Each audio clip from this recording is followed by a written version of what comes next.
Hey guys, welcome to another edition of Nerdy in Many Ways. I'm Dawson Weidrich, and if you didn't see my review of the movie Joker starring Joaquin Phoenix, definitely check it out. It's my most recent video before this one.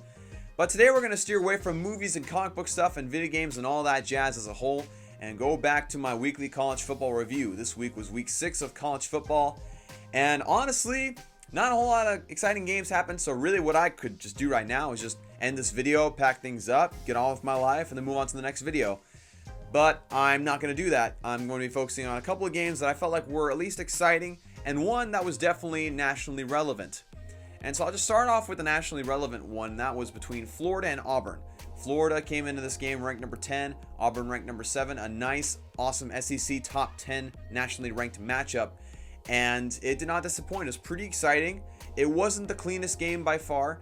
And, Trask had 234 yards, 2 touchdowns. He took care of business. And Florida's defense really did a good job of making freshman quarterback Bo Nix of Auburn look pretty silly, if you ask me. And if you don't mind me saying, I love those old style Florida Gator uniforms. I feel like they were really nice, very clean, very well done.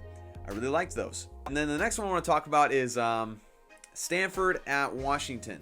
Washington, of course, was ranked number 15 coming into this game. And Stanford upset Washington 23-13. And, of course, beating my former favorite coach of Boise State, Chris Peterson. And, Scarlett had 151 rushing yards. He had 1 touchdown with that. And the Stanford Cardinal just came in and really took care of business. And it made me realize something that I guess I've been thinking about it for a while now about the Pac-12.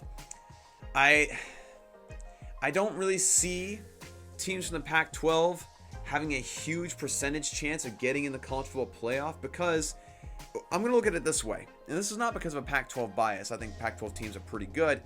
But I'm just looking at it from an analytical standpoint.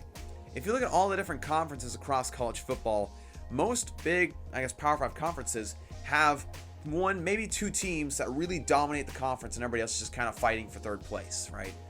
I'm thinking about like the Big 10, the Big 12. SEC is starting to feel a little bit like that right now. And then you even got the ACC, of course, this year. It's just Clemson at the top. It's really no contest. Of course, North Carolina gave them a run for their money.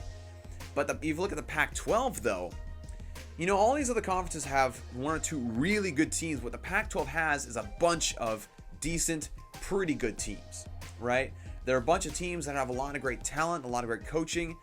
And when you're in a conference like that, it's really hard to get out of there unscathed.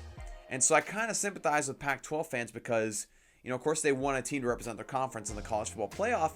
But when you have constantly moments where you have teams upset or, close games with teams that aren't even ranked in your conference because there's also a tough team there, it makes it really hard to make that case because, Oregon is not going to get out of the Pac-12 undefeated, I don't think. I feel like there's way too many tough teams in there that could pull off a surprise.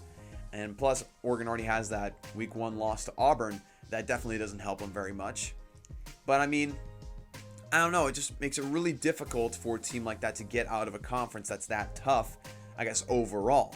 Whereas, of course, Alabama's going to get out there and get in the SEC championship game. Georgia's going to get out into the SEC championship game if they can get past Florida. And, it just makes it really difficult for teams like that. And the last game I want to talk about is one that wasn't necessarily of national relevance, but it's between Southern Methodist University and Tulsa. And this, of course, is probably the most exciting game of the weekend. It was another great overtime game. And SMU, a little backstory here. SMU hasn't started 6-0 since 1982. It's been a long dang time. In fact, I believe that's 37 years. I'm just doing the math spot on. Like on the spot. I don't really know if that's even correct, but it's been a while, right? I'm not a math major. But, it's been a long time since Southern Methodist had a really good caliber team. And they were able to reach that 6-0 mark against Tulsa, even though at one point they were down 30-9. 30-9. And then they fought back and won in triple overtime. Goodness gracious. It's a huge win for SMU, who's really been trying to rebuild, ever since the team has suffered some great losses, such as like suspensions and everything, and what used to be a really dominant team has had to fight back and get back into national relevance. And it's kind of cool to see that actually happening. And plus, their cool Dallas uniforms are pretty sick too. But again, a really exciting game. Probably, again, the most exciting game of the weekend. And other than that, it was just kind of another Saturday where teams that were expected to win won.